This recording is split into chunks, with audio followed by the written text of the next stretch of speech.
Haunted Masks amazing. It's almost Halloween time, guys, and it's time to review a movie.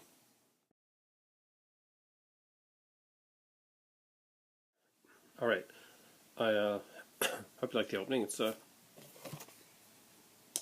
just another one of the little cool mask things that I picked up. And today we're going to go into the Halloween franchise.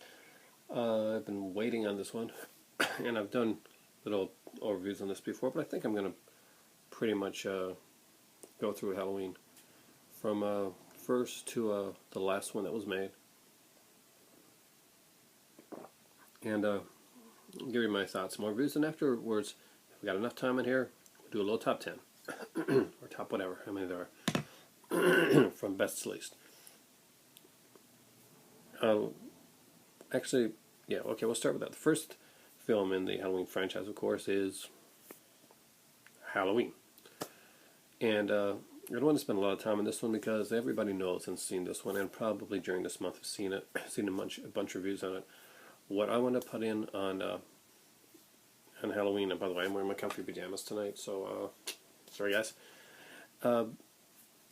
It's basically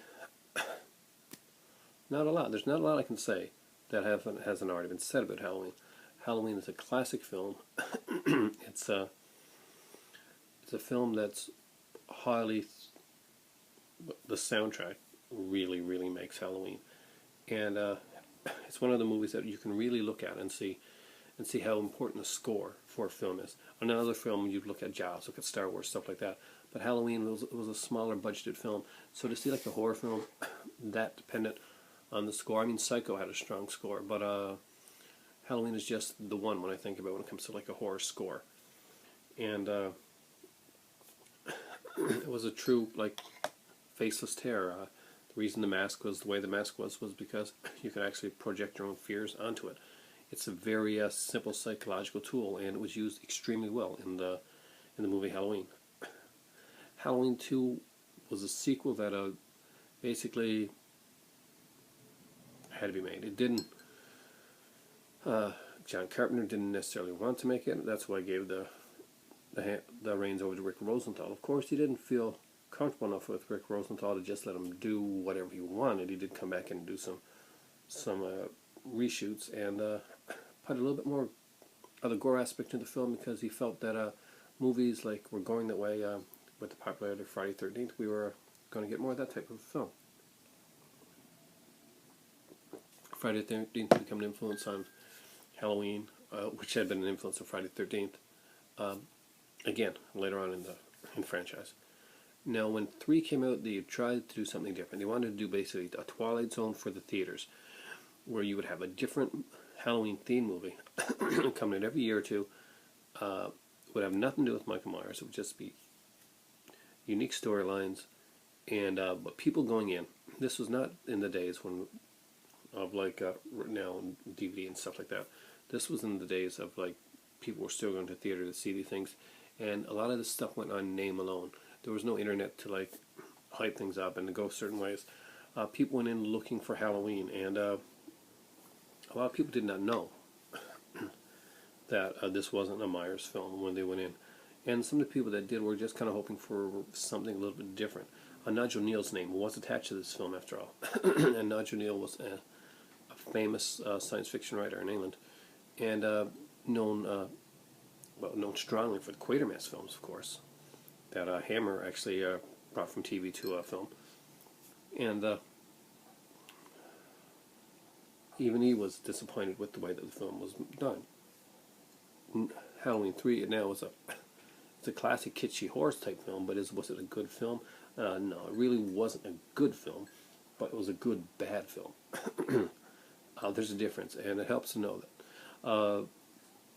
I love Halloween 3. It's one of my favorites, and I watch it a lot. Not because it's like classic horror, but because it is fun. It's just fun, and sometimes that's all you need with a film. It's just fun. Halloween 4 brought back Michael Myers, and God really wanted to bring Myers back and to keep Myers back. He wanted a franchise character. Again, reshoots were done with this because movies like Friday the 13th and Nightmare on Elm Street were out there, and they were gorier, So gore shots were put into this film after the movie was done. Dwight Little did this one and directed it, did a wonderful job on the film. Bringing Danielle Harris was an inspired piece of genius work, and it became the benchmark for the sequels to come. It would probably be the sequel for a long, long time. Now, it did well. It did really well, and because of that, we got Part 5. And what did Part 5 give us? It gave us a rushed film that wasn't really ready, a director and producer that did not agree with each other, so the vision was very marred and murky on a film that was already rushed as it was. So here you've got a sequel that comes out. They kill off their most... Danielle Harris is an amazing actress, and she did a great job in a film with a very thankless role. But the Jamie Lee Curtis character, their most bankable character for future films to come, was cut off in the first 10 minutes of the film. Killing off Rachel was a really, really bad mistake. And I think it had to do with money, but in the long run, man, they should have gave her their money, because they really messed up. Gave us some of the most hated characters in the franchise, and it just didn't work. And that being said, I like it. I don't know why. Even the worst Friday 13th. See, that's the way it's going. It's going Friday 13th style. Even the worst Halloween movie, I think, in the original franchise, I find something that I like about it. And you'll see this as I go along, and I like things a lot of people don't like. Part 6 was a mess, and Part 6 was a mess for one reason, and one reason only. The director, Joe Chappelle, is a piece of crap. I've talked about him on my on here a lot whenever I mention Friday 13th. Halloween. Maybe I should have done a Friday 13th video. You know, I'm getting that out there a lot. But Daniel Farron, who has made some awesome horror documentaries, by the way, and really loved the Halloween franchise, worked really hard on the script, and the script that he worked hard on never got shown, guys.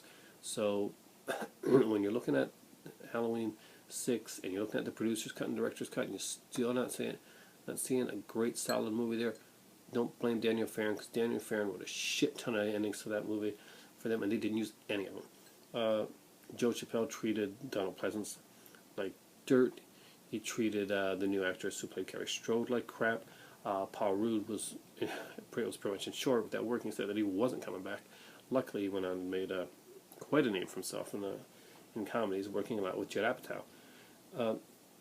Again, there were some really interesting concepts in the film. They tried to explain Michael Myers a little bit too much, and it didn't work out the way they wanted it to. I saw where they were going with it, and it was much better than what we would get later on. So, but Part 6, it hurt the franchise, and it didn't bring back Harris. It brought another actress in, Chase, something like that. Anyway, so she didn't, she did what she had to do. But the producer's cut is preferable over the director's cut, but neither one is a great film. Though there are some great elements in the films that I think, if they would have taken it, even gone in that direction and kept going with Rudd's character, even if they had to recast the role, I think they really could have worked well with that. But instead, they were worried without Donald Pleasance anymore. Donald Pleasance had passed away. They really needed something to really bring it back. The Danielle Harris character had been mistakenly cut off. They'd cut off the Rachel character. Paul Rudd's character, well, he wasn't coming back. So who do you take? Who do you use?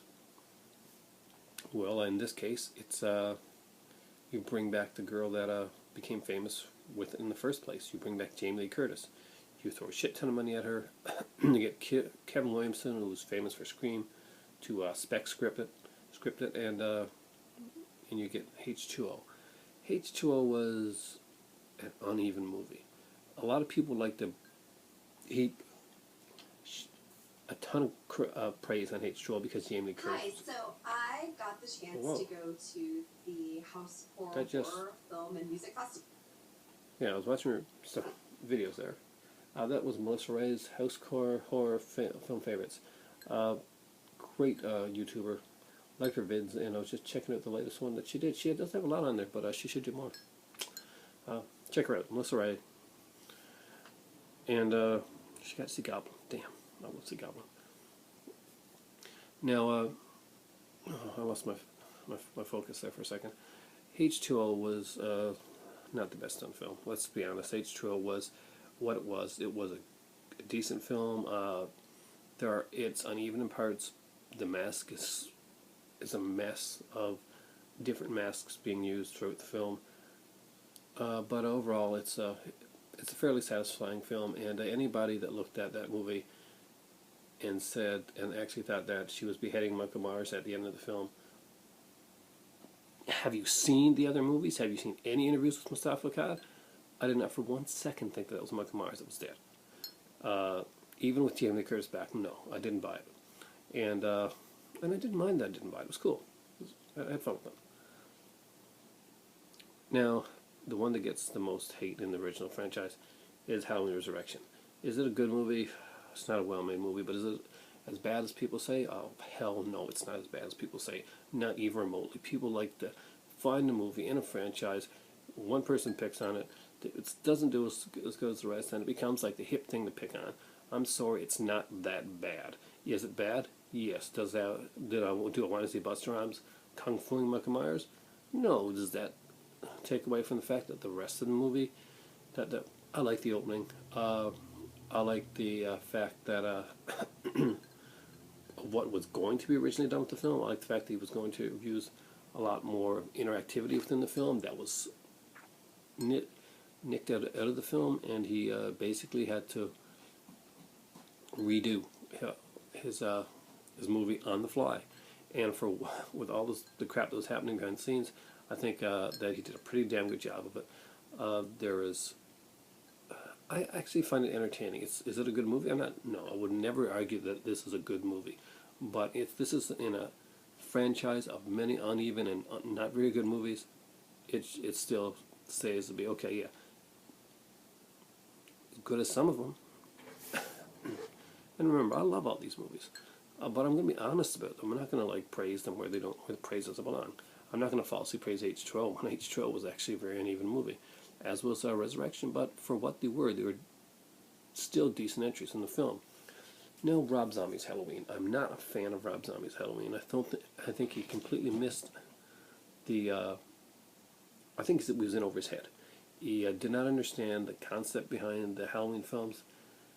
And I'm not going to waste much time on it because it wasn't a great film, but there were aspects of it that I did like. So, like many of the earlier films, uneven but enjoyable to a certain extent. This would not be the case with Halloween 2. Rob Zombie's Halloween 2 was probably one of the hands down worst films I've ever seen in my life. It was badly directed, it was badly acted, it was badly written, the characters were just inconsistent from the way that they'd been done before, and horrible film. So I managed to get all 8, 9, 10 films done within a 15-minute time frame, and I think I deserve this for that. So my favorites listed.